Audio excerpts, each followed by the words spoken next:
We in the ACP must do more to harness the energy and ambition of our youth so that they are able to become more economically productive and less amenable to bad practices.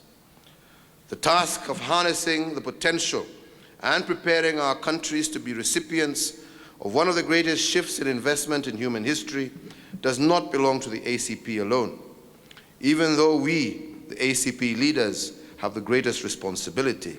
I believe that Europe too has an important role to play.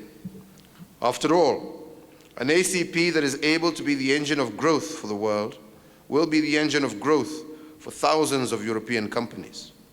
Our prosperity will be the world's prosperity, and so we must come together to ensure that this happens.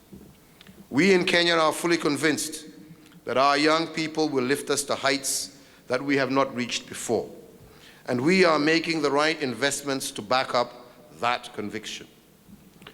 The inaugural Commonwealth 2016 Global Youth Development Index noted that Kenya has made the greatest strides in improving the conditions of our young people in the past 5 years.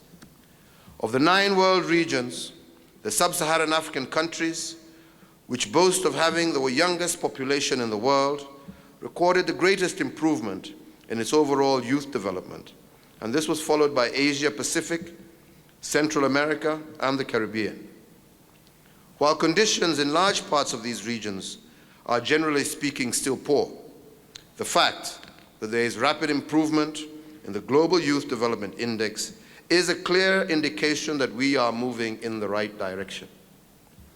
In Kenya, we have extended free primary education to all, and my administration is making rapid strides to progressively matching this at the secondary level.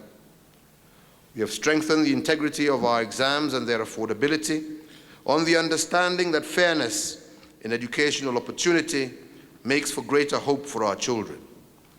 The same principle applies in our extending electricity to every primary school in the country for the first time ever, and connecting more households to electricity in the last 3 years than in the previous century. To further empower the youth and women, my administration has in law provided that 30% of non-wage procurement of goods by government is reserved for our youth and women.